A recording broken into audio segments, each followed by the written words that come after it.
He walked in wearing a suit worth more than the waitstaff's combined annual salaries, convinced that money was the only language the world understood. Preston Calloway wasn't just a billionaire. He was a predator who enjoyed making people squirm. When he switched to rapid-fire Japanese to mock the staff right to their faces, he thought he was untouchable. He thought the girl in the stained apron was just background noise. He was wrong. When she opened her mouth, she didn't just take his order. She took his dignity, his secrets, and eventually, his empire. This is the story of the day. The angry billionaire met his match. The rain on Fifth Avenue wasn't just falling. It was punishing the pavement, hammering against the dark-tinted windows of the obsidian room like a warning nobody heard. Inside, the restaurant was a sanctuary of warm, amber light and the soft clinking of silver against bone china.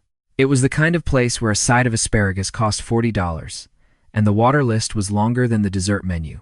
Maya Brooks adjusted her apron, wincing slightly.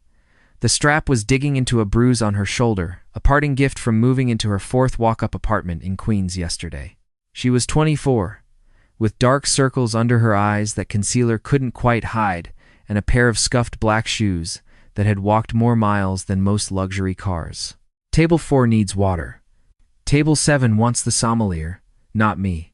And for the love of God, someone check on the VIP section. George Yeager, the floor manager, hissed into her ear. George was a man who sweated profusely even in air conditioning, his cheap cologne battling a losing war against his nervous pheromones. We have an inbound. A big one. Maya nodded, grabbing a crystal pitcher. Who is it, George? Preston Calloway? George whispered, the name dropping like a lead weight. The kitchen staff froze. Even the head chef, a man who regularly threw scorching pans at his sous chefs, paused. Preston Calloway, the CEO of Calloway Tech, the man who had recently gutted 3 historic manufacturing towns in the Midwest just to boost his stock price by 1/4 of a point. He was known in the tabloids as the Shark of Wall Street. But in the service industry, he was known simply as the Nightmare. The heavy oak doors swung open. Preston Calloway didn't wait for the host. He stormed in, shaking a soaking wet umbrella directly onto the pristine Persian runner rug. He was flanked by 2 nervous-looking assistants who were frantically typing on BlackBerries, but Calloway ignored them. He was on the phone, screaming, I don't care what the SEC says, Jonathan. Bury the report.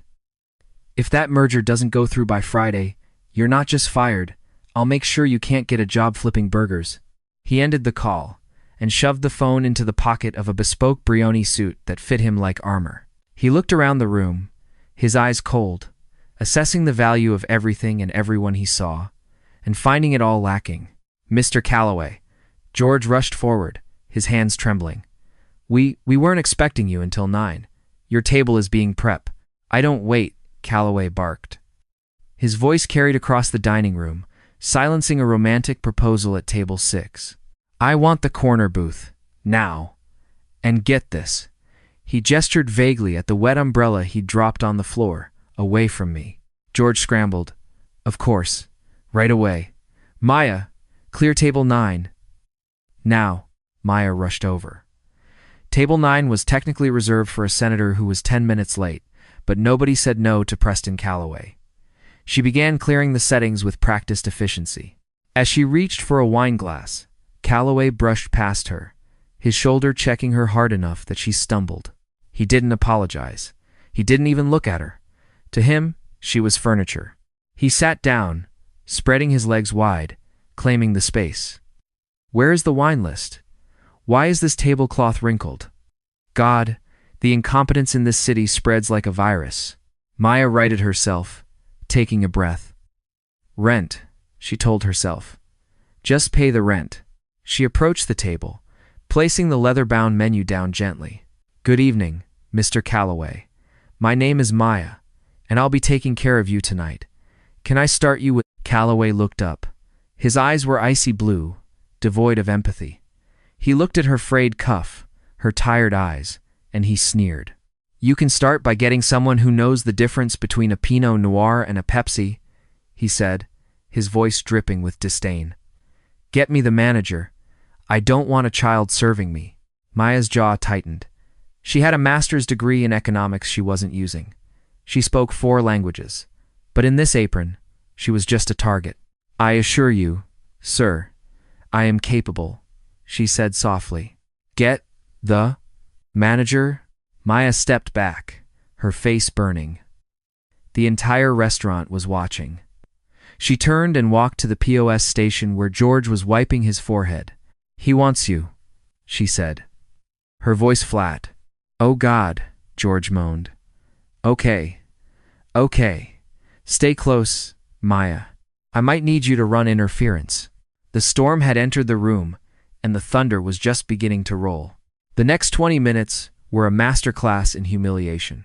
Calloway sent back the water, because it was too tepid. He sent back the bread, because the crust was pedestrian. When the sommelier brought a $2,000 bottle of Bordeaux, Calloway inspected the cork and tossed it onto the table like garbage, claiming it was corked without even tasting the wine. George was practically on his knees. "Mr. Calloway, I can open the 98 for you, on the house." "I don't want your charity, you incompetent fool," Calloway snapped. "I want quality, something evidently extinct in this establishment." He pulled out his phone again, dialing a number. When it connected, his demeanor changed. It didn't become kinder, it became conspiratorial, and, abruptly, he switched languages. He began speaking Japanese. Now, the Obsidian Room saw many international guests. It wasn't uncommon to hear French, Italian, or Mandarin. But Calloway wasn't speaking conversational Japanese. He was speaking rapid, aggressive, business-level Japanese, confident that in this New York dining room, surrounded by nervous American staff, he was speaking in code. Maya was standing at the service station, refilling a pepper grinder, when his voice drifted over. "Aitsu ra wa nanama wakatainai," Calloway said into the phone, laughing cruelly. "They don't understand anything. Kono mizwa marude, butagoya da. Sashite, manajawa, ase kusai saru no yuda. This shop is like a pigsty. And the manager looks like a sweaty monkey." George stood by the table, smiling awkwardly, nodding as if he were being complimented, having no idea he was being compared to a primate. Maya froze. Her hands gripped the pepper grinder. Calloway continued, his voice getting louder as he enjoyed his own arrogance. "Shinpai suruna. Godo wa shumatsu made ni kanryo suru. Ano Tanaka no jijiga shinda ato. Musume wa nani mo dekinai. Kanoho wa yawasugiru. Don't worry, the merger will be done by the weekend. After that old man Tanaka died, his daughter can't do anything. She is too weak." The glass pitcher in Maya's hand trembled. Tanaka. The name hit her like a physical blow. It wasn't a common name in the context of high-stakes tech mergers. It was a specific name. Calloway took a sip of the wine he had claimed was corked, swirling it arrogantly. "Tanaka no kaisha wa boku no mono da. Kare no isan wo subete ubaitote yaru. Kanojo wa sabaku de mizu o sagasu koto ni naru. Tanaka's company is mine. I will steal his entire legacy. She will be looking for water in a desert." He looked up at George, covered the phone mic, and switched back to English. "Hey, you, monkey man. Where is my steak? Did the cow die of old age back there?" George flinched. "It's coming right now, sir." 30 seconds. Calloway uncovered the mic, grinning at the person on the other end of the line. "Mita ka? Kare wa boku ga nani o. Ita ka wakatenai. Bakadomo da. See? He doesn't know what I said. They are idiots." The staff watched in helpless silence. They knew he was insulting them. They could feel the venom in his tone, even if they couldn't parse the syllables. It was the ultimate power move, insulting a man to his face in a tongue he couldn't comprehend. But Maya understood every syllable. She understood the dialect. She understood the cadence. She understood the specific, brutal business terminology he was using to describe the hostile takeover of a legacy company, a company she knew intimately. She looked at George, who was on the verge of tears. She looked at Calloway, who was laughing at his own cleverness. Something inside Maya snapped. It wasn't the anger of a waitress being stiffed on a tip. It was the cold, hard resolve of a woman who had been hiding for too long. She put down the pepper grinder. She smoothed her apron. She walked past George, who tried to grab her arm. Maya, don't, George whispered. Just let him eat. He's not hungry, George, Maya said, her voice strangely calm. He's feeding on us. Maya walked up to table 9. Calloway was still on the phone, cackling. Soda, kanojo wa mo awarida. Yes, she is finished. He stopped when he saw Maya standing there. He didn't hang up. He just looked at her with exhausted annoyance. What? Calloway barked in English. I didn't ask for you. I'm waiting for my steak. Maya didn't flinch. She didn't look down at her shoes. She looked him directly in the eyes. Suteki wa sugunikimasu. Calloway-san, she said. The silence that followed was absolute. It was heavier than the rain outside. It sucked the air out of the room. Calloway's phone slipped slightly in his hand. His jaw went slack. The smirk vanished, replaced by a flicker of genuine confusion. Her Japanese wasn't just correct. It was flawless. It wasn't the Japanese of a college student who studied abroad for a semester. It was formal, aristocratic, keigo, the high-level, honorific language used in the upper echelons of Japanese corporate society. Nan? Da? Tu? What did you say? Calloway stammered, involuntarily switching back to the language she had initiated. Maya clasped her hands in front of her apron, her posture shifting. She no longer looked like a tired waitress. She stood with the spine of a CEO. Omatezi tashimashita, she continued, her voice crystal clear, carrying across the silent dining room. Shikashi. Tanaka-san no musume ga yo wa sugiru to iu no wa. Sukoshi mikata ga amae no de wa arimasen ka? Thank you for waiting. However, to say that Tanaka's daughter is too weak, isn't that perspective a bit naive? End quote. George dropped a tray of silverware. The crash echoed, but nobody looked. All eyes were on the waitress and the billionaire. Calloway slowly lowered the phone. The person on the other line was squawking, asking what was happening, but Calloway tapped the end call button without looking. Who are you? He whispered in English, his face draining of color. Maya stepped closer. She didn't raise her voice. She didn't need to. You called my manager a sweaty monkey, she said in English, then switched seamlessly back to Japanese. Anata wa koko ni iru subete no hito o mikudashite imasu ga. Honto no baka wa dare de shoka. You look down on everyone here. But who is the real idiot? Calloway stood up, his chair scraping loudly against the floor. You're fired. I want you fired immediately. Talking to me like that. You can't fire me, Preston, she said. She dropped the Mr. Calloway, because you don't own this restaurant. And as of tomorrow morning, if my memory serves me right regarding the bylaws of the Tanaka acquisition you were just bragging about, you might not own your own company either. Calloway looked like he was having a stroke. How do you know about the Tanaka deal? That is confidential. Level 4 clearance. You just shouted it to the entire dining room, Maya pointed out. You assumed we were too stupid to understand. You assumed that because I wear an apron, I don't have a brain. She picked up the bottle of wine he had rejected. She checked the label. And by the way, she said, her voice dropping to a dangerous whisper, this wine isn't corked. It needs to breathe.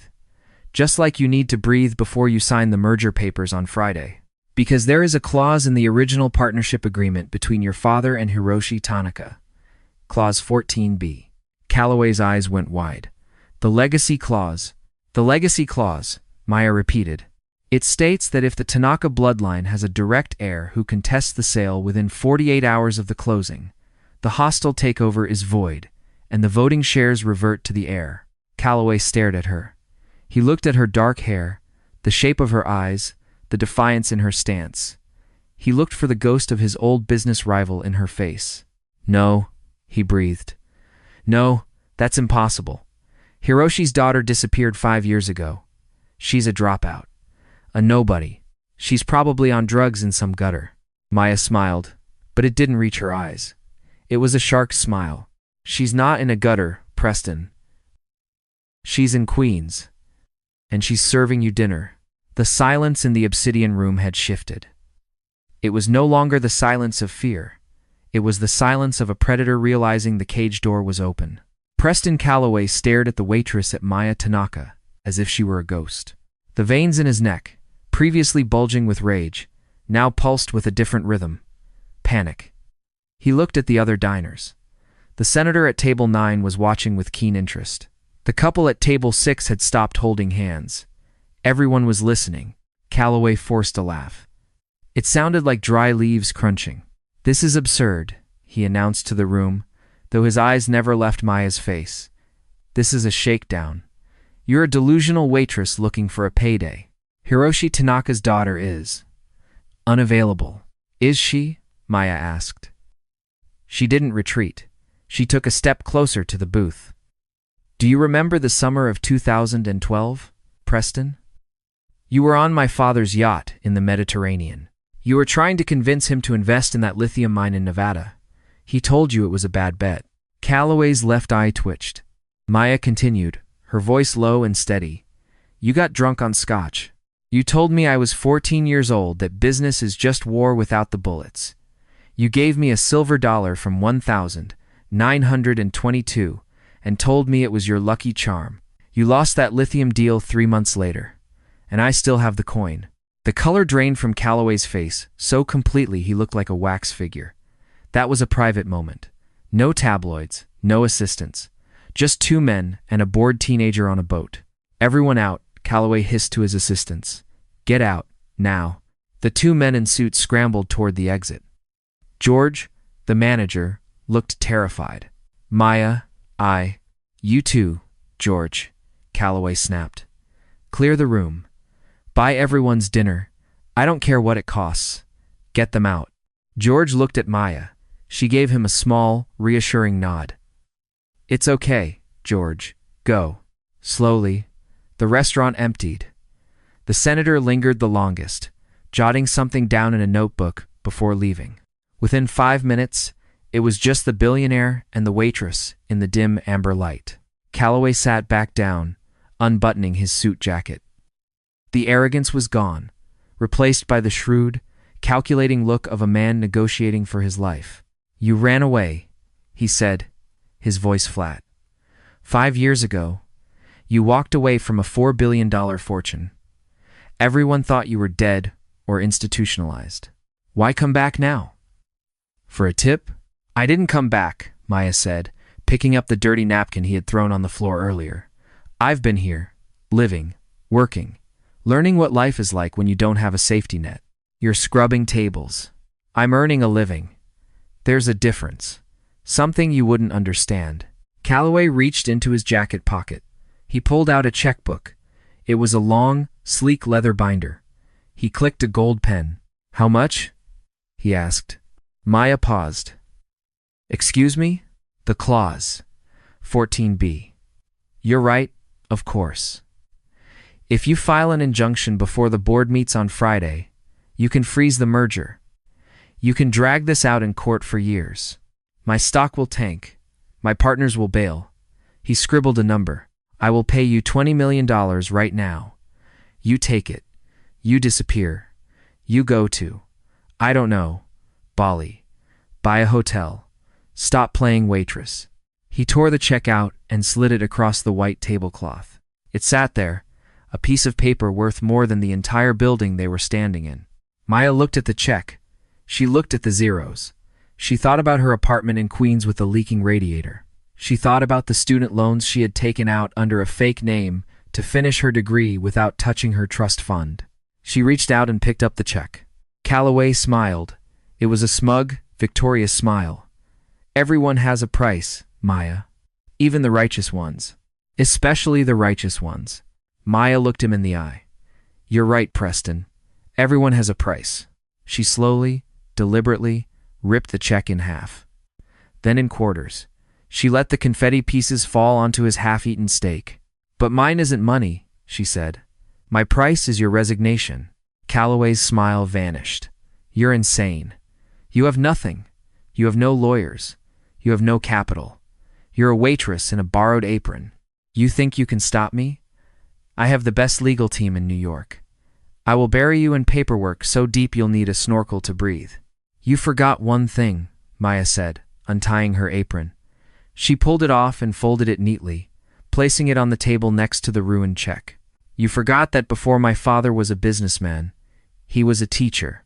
He taught me that when an opponent is arrogant, you don't attack his strength, you attack his hubris. She turned to walk away. If you walk out that door, Calloway shouted, standing up, I will destroy you. I will make sure you never work in this city again. I will burn your father's legacy to the ground just to warm my hands. Maya stopped at the heavy oak doors. She looked back, her silhouette framed by the hallway light. You won't have time, Preston. It's Wednesday night. The board meets Friday morning. That gives me 36 hours to take back my name. She pushed the doors open and walked out into the rain. Maya stood on the sidewalk of Fifth Avenue, the rain soaking her uniform instantly. She was shivering, but her blood was on fire. She had just declared war on a man who owned senators, and she had absolutely no plan. She pulled out her cracked iPhone. Her hands were shaking so hard she dropped it twice.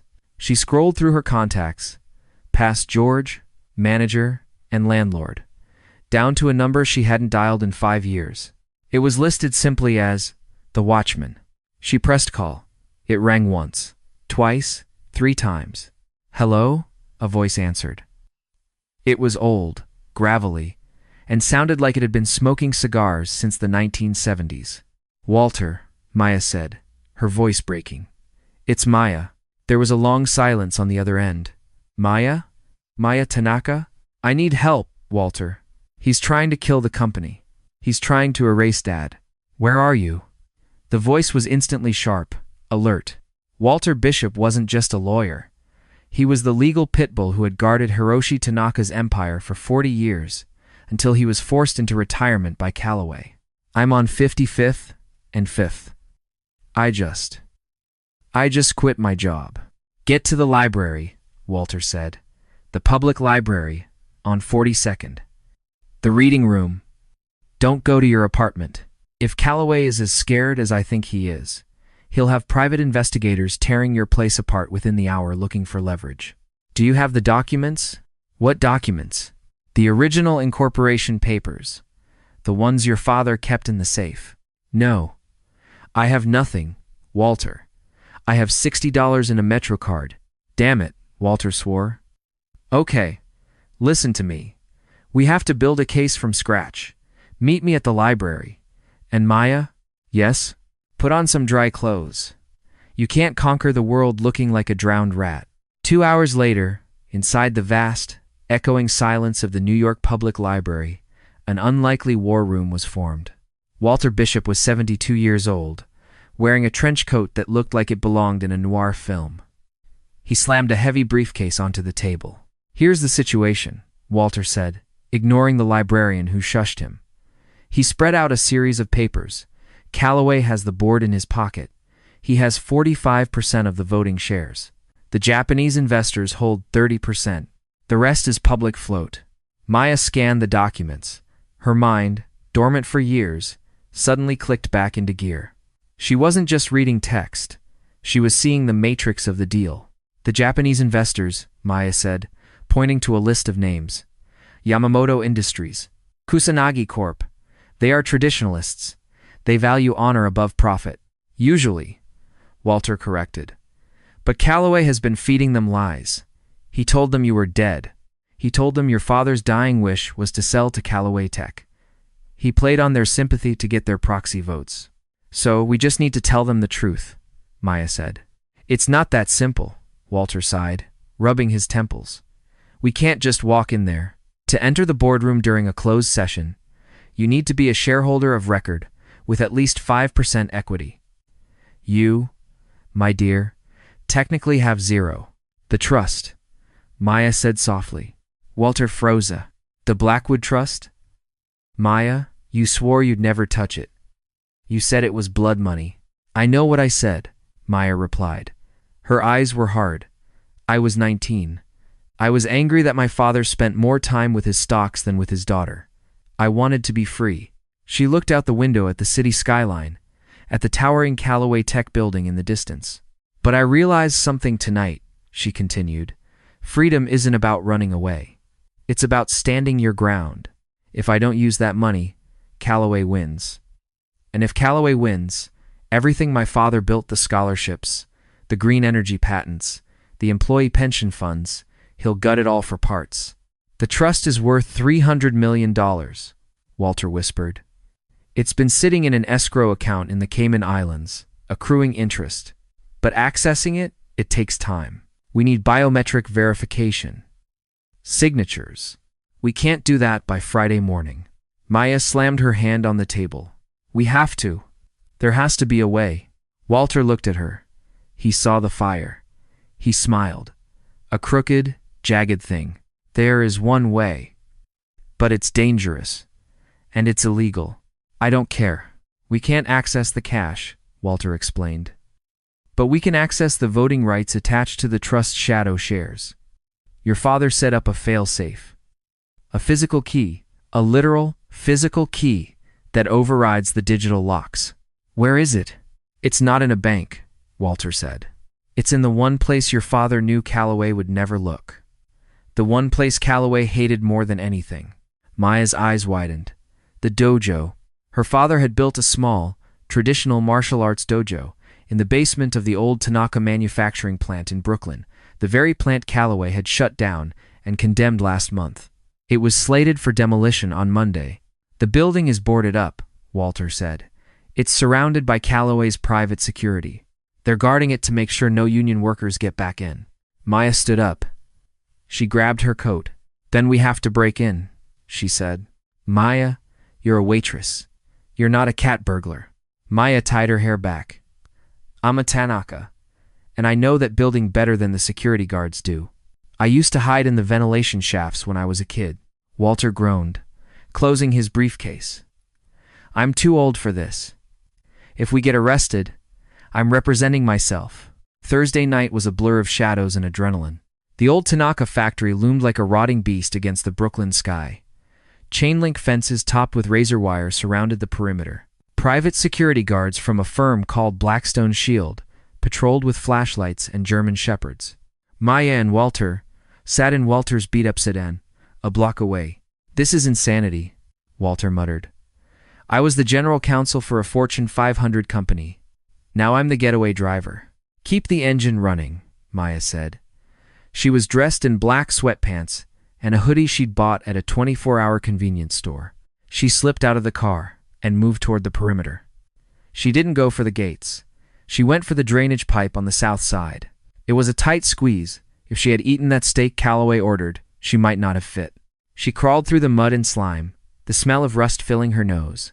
She emerged inside the fence line, behind a stack of shipping pallets. A guard walked by, the beam of his flashlight sweeping inches from her face. She held her breath. Her heart was hammering against her ribs, like a trapped bird. Waitress, she thought. Just a waitress. When the guard turned the corner, she sprinted. She reached the side door. Locked. She tried the keypad. Her father's old code. 1984. The year he arrived in America. Beep. Beep. Beep. Green light. Still sentimental, Dad? She whispered. She slipped inside. The factory was dark and silent, filled with the ghostly shapes of covered machinery. She ran to the basement stairs. The air grew cooler. The smell of tatami mats and old wood hit her. The dojo. It was exactly as she remembered, though covered in dust. A shrine to discipline in the middle of a factory floor. In the center was the family crest on the wall. She approached the crest. She remembered the riddle her father used to tell her. The strength is not in the sword, but in the hand that holds it. She felt behind the wooden sword mount on the wall. Her fingers brushed against a cold metal latch. She triggered it. A small panel popped open. Inside lay a heavy, ornate iron key and a USB drive. Got you, she breathed. Suddenly, a blinding light hit her from the top of the stairs. Freeze, a voice boomed. Hands where I can see them. 2 guards. Guns drawn. Maya raised her hands, clutching the key tight in her palm. Don't shoot, she yelled. I'm just looking for copper wire to steal. I'm a junkie. She pitched her voice high and desperate. She knew if they identified her as Maya Tanaka, Calloway would be alerted instantly. Being arrested as a thief was better than being identified as an heiress. Get on the ground. Now. One guard came down, grabbing her roughly by the arm. He patted her down. He missed the key in her palm, but he found the USB drive in her pocket. What's this? The guard sneered. Corporate espionage? It's music, Maya lied. Just MP3s. We're taking you in. Boss wants to know about any intruders. They dragged her up the stairs. They were taking her to the main security office. If they scanned her fingerprints, it was over. As they walked her through the main factory floor, they passed the fire alarm pole station. Maya didn't think. She acted. She stomped on the guard's instep. Hard. He grunted and loosened his grip. She lunged and yanked the fire alarm lever. Clang, clang, clang. The industrial alarm was deafening. Emergency lights strobed. The sprinklers overhead hissed and burst open, drenching the entire factory floor in black, oily water. Get her! In the chaos and the spray, Maya slipped away. She knew the floor layout. She ducked under a conveyor belt, vaulted over a railing, and sprinted for the loading dock. She burst out the back door, slipping in the mud, and scrambled over the back fence just as the dogs started barking. She landed on the sidewalk, bruised, soaking wet, and bleeding from a cut on her cheek. Walter's car screeched up next to her. Get in. She dove into the passenger seat. Walter floored it. Did you get it? He yelled over the sound of the engine. Maya opened her hand. The iron key was there, pressed into her skin. I got it, she panted. And I think I just took my first shower in industrial sludge. Friday morning is going to be interesting, Walter grinned. We have the key. Now we just need the suit. Friday morning. 8:45 a.m. The boardroom of Calloway Tech was a fortress of glass and steel. The view of Manhattan was breathtaking, but nobody was looking outside. Preston Calloway sat at the head of the table. He looked well-rested, though his eyes were constantly darting to the door. To his right sat the Japanese delegation, led by Mr. Yamamoto. They looked solemn, dressed in dark suits, their expressions unreadable. Gentlemen, Calloway said, checking his watch. The vote is scheduled for 9 a.m. sharp. As we discussed, this merger is the best path forward for the Tanaka legacy. Hiroshi was a visionary, but the market has changed. We need to consolidate. Mr. Yamamoto spoke in halting English. We have heard rumors about a disturbance at a restaurant. Calloway waved his hand dismissively. Nonsense. Just a disgruntled former employee making a scene. She was mentally unstable. It has been handled. And the daughter? Yamamoto asked. Maya Tanaka. You said she was unreachable. Tragically, yes, Calloway lied smoothly. My investigators found that she passed away 2 years ago in Thailand, a drug overdose. It's heartbreaking. That is why I feel such a duty to protect this company. I am the only family this company has left. He feigned a look of deep sorrow. Shall we proceed with the vote? Calloway asked. I have the proxy papers here. He slid the documents toward Yamamoto. The Japanese executive hesitated.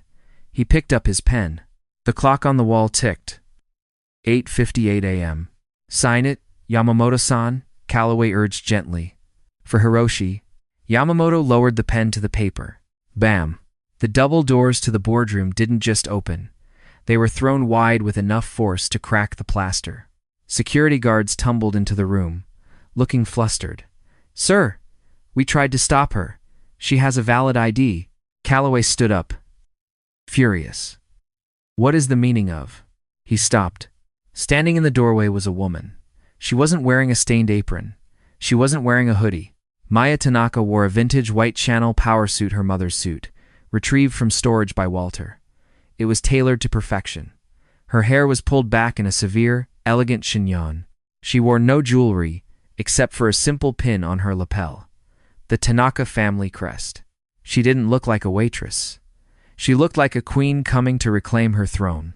Walter Bishop stood behind her, holding a briefcase, and smirking like the Cheshire Cat. You're late, Preston, Maya said. Her voice was calm, commanding, and filled the room. "Security!" Calloway screamed, his voice cracking. "Remove this woman. She is a trespasser." "I am not a trespasser," Maya said, walking toward the table. The Japanese delegation watched her, their eyes widening. "I am the largest single shareholder of this company." "You're a liar," Calloway shouted. "You have nothing. The trust is locked." Maya reached into her pocket. She pulled out the heavy iron key she had stolen from the dojo. She tossed it onto the mahogany table. It landed with a heavy, resonant thud that silenced the room. "The Blackwood Trust is open, Preston, and as of 8 a.m. this morning, I have activated my voting rights." She turned to Mr. Yamamoto. She bowed perfectly, a deep, respectful bow of exactly 45 degrees. When she straightened up, she spoke in flawless, native Japanese. "Yamamoto-sama. Hisashiburi desu ne. Mr. Yamamoto. It has been a long time." Yamamoto stood up, his chair falling backward. He looked at her face, the eyes of his old friend Hiroshi. "Maya-san?" he whispered. "Ikiteta no ka." "You are alive." "I am alive," Maya replied in Japanese. "And I am here to correct a mistake." She pointed a manicured finger at Calloway. "This man told you I was dead. He told you my father wanted to sell. But 2 nights ago, at his restaurant, he told a different story." She looked at Calloway, shifting to English so he wouldn't miss a word. "Tell them. Preston. Tell them what you called Mr. Yamamoto on the phone." Calloway was sweating. "This is irrelevant. We have a deal." "You called him a monkey," Maya said, her voice icy. The room gasped. "You said, and I quote, 'The merger will be done by the weekend.' After that old man Tanaka died, his daughter can't do anything. She is too weak. And the Japanese investors are idiots who don't understand what I'm saying." Mr. Yamamoto's face went from shock to a dark, terrifying shade of red. He turned slowly to look at Calloway. "Is this true?" Yamamoto asked, his voice deadly quiet. "No. She's lying." "She's a waitress," Calloway stammered. Maya signaled to Walter. Walter opened his briefcase and pulled out a tablet. He pressed play. It wasn't a recording. It was a live video feed. On the screen appeared George, the manager of the Obsidian Room. He looked nervous but determined. "Mr. Yeager," Walter said to the screen, "you are under oath. Did you hear Mr. Calloway make these remarks on Wednesday night?" "Yes," George said, his voice tinny through the speakers. He called the investors idiots. He mocked their intelligence. And he treated Maya like dirt. But she answered him. She answered him in Japanese. Maya looked at Calloway. He was trembling. "You see, Preston," Maya said, leaning over the table, her hands resting on the documents he wanted signed. "You thought money was the only language that mattered. But respect? Respect is a currency too. And you just went bankrupt." She looked at Mr. Yamamoto. "Yamamoto-san, I am triggering clause 14B. As the heir of Hiroshi Tanaka, I am contesting this sale, and I am asking for your vote to remove Preston Calloway as CEO, effective immediately." Mr. Yamamoto looked at Calloway, then at Maya. He picked up the pen. He didn't sign the merger. He drew a thick, black line through Calloway's name. "I stand with the Tanaka family," Yamamoto said. Maya smiled. It was the first genuine smile she had worn in years. "Security," Maya said, turning to the guards who were still confused by the door. "Please escort Mr. Calloway out of the building, and make sure he returns his company badge." The moment Preston Calloway was escorted out of the building, the air in the boardroom changed. It didn't become lighter. It became thinner. The adrenaline that had sustained Maya through the heist and the confrontation began to ebb, replaced by the crushing weight of reality. She wasn't a waitress anymore. She wasn't just a student in Queens. She was now the interim CEO of a multi-billion-dollar conglomerate. Mr. Yamamoto approached her, bowing low. "Tanaka-san, we are honored, but this will be difficult. Calloway has filled the board with his loyalists. The stock market will panic." Maya nodded, her hand resting on the back of the leather chair that was now hers. "Let them panic. We will give them a reason to trust us again. But first, we clean house. The next 48 hours were a blur of sleepless chaos. The news broke at noon. Waitress ousts Billionaire, the real-life succession drama at Callaway Tech. Reporters swarmed the Obsidian Room. They swarmed Maya's apartment in Queens. They camped out in the lobby of the Callaway Tower. But the real war was happening inside the building. Preston Callaway hadn't just left. He had rigged the building to blow. Not with explosives, but with data. Before his access was cut, he had deleted terabytes of R&D data. He had authorized poison pill contracts that triggered massive payouts to his cronies if he was fired. Maya sat in the CEO's office, which still smelled like Callaway's expensive cologne, surrounded by forensic accountants and Walter Bishop. "He's gutted the cash reserves," Walter said, looking pale. "Maya, we can't make payroll next week." He set it up so the company would die without him. Maya looked at the spreadsheets. The numbers swam before her eyes. She felt the urge to put on her apron and go back to carrying trays. That was simple. This was a nightmare. "He wants us to fail," Maya said. "He wants to buy the scraps back for pennies on the dollar." She stood up and walked to the window. She looked down at the city. "Walter, get me the employee list. Not the executives. The floor managers. The engineers. The janitorial staff. Everyone." Why? Because Callaway ran this place like a dictatorship. He thought the brain lay only in the head. He forgot the body. Maya called an emergency town hall meeting. Not in the boardroom, but in the cafeteria. She stood on a plastic chair, wearing her mother's suit, looking out at 3,000 terrified employees who thought they were about to lose their jobs. "My name is Maya Tanaka," she began, her voice projecting without a microphone. "You might have heard I was a waitress yesterday. That is true. And because of that, I know something Preston Callaway never learned." The room was silent. "I know what it's like to work hard and not be seen. I know what it's like to clean up someone else's mess. Callaway stole our cash reserves. He tried to delete our future. He thinks this company is just numbers on a screen." She looked at the faces, young coders, old machinists, administrative assistants. "But a company is people. It's you. I can't promise you bonuses this year. I can't even promise you easy days. But if you stand with me, if you help me rebuild what he broke, I promise you that for the first time in 10 years, you will be treated with respect. I am cutting my salary to $1 until we are profitable. I am asking the executive board to do the same. If they refuse, they can leave." A murmur went through the crowd. "We have to rebuild the deleted data from physical backups. We have to contact every client personally. It will be grueling. But we are Tanaka Tech now.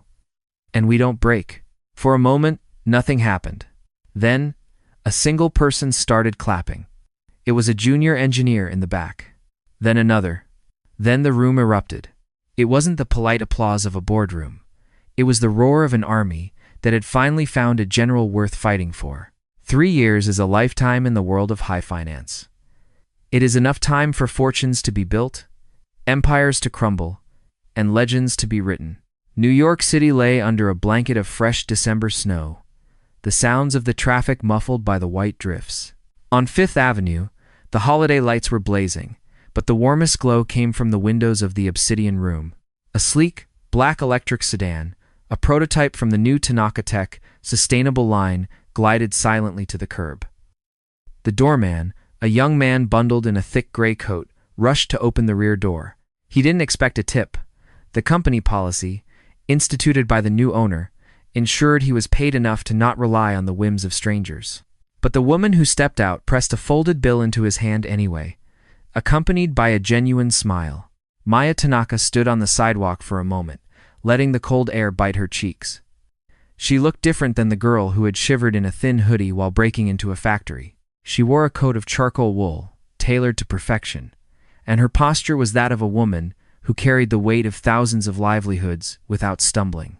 She looked up at the sign. The Obsidian Room. It was no longer a dungeon of pretension. It was just a restaurant. Her restaurant. She pushed through the heavy oak doors. The sensory memory hit her instantly: the scent of truffle oil, the clinking of silverware, the low hum of conversation.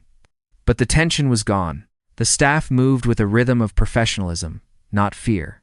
The host station was manned by a familiar face. "Good evening, Miss Tanaka," the host said, his eyes lighting up. It was Leo, who used to tremble whenever a VIP walked in. Now, he stood straight. "Your usual table?" "Thank you, Leo." "Is George around?" "He's in the wine cellar." "I'll let him know you're here." Maya walked through the dining room. Heads turned, not because she was making a scene, but because she radiated a quiet power. She was the titan of tech who had turned a failing, predatory company into a global leader in green energy. She was the woman on the cover of Forbes last month under the headline, "The Waitress Who Served Justice." She sat at table 9, the corner booth. The Callaway booth. She ran her hand over the leather. It felt just like leather. The mystical power Preston Callaway had assigned to this seat had evaporated the moment he left. "I thought I banned you from coming here on weeknights," a voice teased. Maya looked up to see George Yeager. The transformation in him was miraculous. The sweaty, terrified manager who smelled of cheap cologne and panic was gone. In his place stood a man in a sharp navy suit, looking healthy, confident, and calm. "I own the place, George," Maya smirked. "I think I can get a table." George laughed, sitting down opposite her, something he never would have dared to do 3 years ago. "Fair point. How is Tokyo?" "Busy. The merger with Kusanagi Corp is final. My father's old partners are happy. They feel honor has been restored." Maya took a sip of the sparkling water Leo had placed silently on the table. "But I didn't come here to talk about business. I came for an update." George's smile faded slightly, replaced by a look of grim satisfaction. "You mean about him?" "I mean about him." George leaned in. "It's over, Maya. The SEC verdict came down this morning. Did you miss the news?" "I was on a plane." "Tell me." "Guilty on all counts," George said, savoring the words. "Fraud, embezzlement, insider trading." And the judge threw the book at him because of the witness tampering charges. He got 15 years. Minimum security, maybe, but for a man like Preston, a cage is a cage. Maya looked out the window. She expected to feel a surge of triumph, a rush of adrenaline like she had felt in the boardroom. Instead, she just felt a quiet, heavy sense of balance. The scales had tipped back. "And the money?" she asked. "Gone," George said. "The lawyers took what the government didn't seize. He's bankrupt. Truly, actually destitute. Before the trial, he was living in a studio apartment in New Jersey. I heard he tried to get a job as a consultant, but nobody would touch him. He was radioactive." George paused, then added, "He actually came here, you know, about 3 months ago, before his bail was revoked." Maya's eyebrows shot up. "Here? To the scene of the crime?" "Yeah." He walked in wearing a suit that was clearly 10 years old and too big for him now. He looked hollow. He sat at the bar and ordered a scotch, the cheapest one we had. "Did you kick him out?" "No," George said softly. "I served him. I poured the drink. He looked at me, and I think he recognized me, but he wasn't sure. He asked, 'Is the owner in tonight?' What did you say?" I told him, "Miss Tanaka is in London, closing a deal that will save the European power grid." He just stared at his drink. He didn't finish it. He left a $5 bill on the counter, probably his last one, and walked out into the rain. He looked small, Maya. Just a small, angry man who forgot that the world doesn't revolve around him. Maya remained silent for a long moment. She thought about the cruelty he had shown her. She thought about the sweaty monkey comment. She thought about her father's legacy. "He forgot the most important rule of the industry," Maya said finally. "You can be the richest man in the room, but if you treat the people who feed you like garbage, eventually you'll starve." "Speaking of feeding," George said, lightening the mood, "the chef has a fresh shipment of Wagyu. Or perhaps the omakase?" Maya shook her head, a playful glint returning to her eyes. She picked up the menu, closed it, and handed it back to George. "No Wagyu tonight, George. I want something specific." "Name it." "I want a burger. Medium rare, extra fries." She paused, her smile widening. "And bring me a Pepsi." George burst out laughing. "A Pepsi? Seriously? Dead serious." And make sure it's in a crystal glass. You got it, boss. As George walked away to place the order, Maya looked around her restaurant. She saw a busboy drop a fork at a nearby table. The diners didn't scowl. They just smiled as the boy apologized. She touched the small silver pin on her lapel, the Tanaka family crest. She had reclaimed her name. She had saved the company. She had destroyed the monster. But as she sat there, waiting for a burger and a soda in a room worth millions, Maya knew her greatest victory wasn't the fortune she had amassed. It was the fact that she could look at the person pouring her water and see a human being. She took a deep breath, watching the snow fall on the city that used to ignore her. She was Maya Tanaka. She was the waitress who listened. And finally, the world was listening to her. And that is the incredible story of Maya Tanaka, the woman who went from clearing tables to running an empire, all because one man made the mistake of underestimating her. It's a powerful reminder that you should never judge someone by their uniform, because you never know who is really listening. What did you think of Maya's revenge? Was it justice? Or did Calloway deserve a second chance? Let me know in the comments below. I read every single one. If you enjoyed this story and want more tales of karma, revenge, and underdog victories, please smash that like button. It really helps the channel. And don't forget to hit subscribe and ring the bell so you never miss a story. Thanks for watching. And remember, treat everyone with respect, because the person pouring your water might just be the one who owns the building tomorrow. See you in the next video.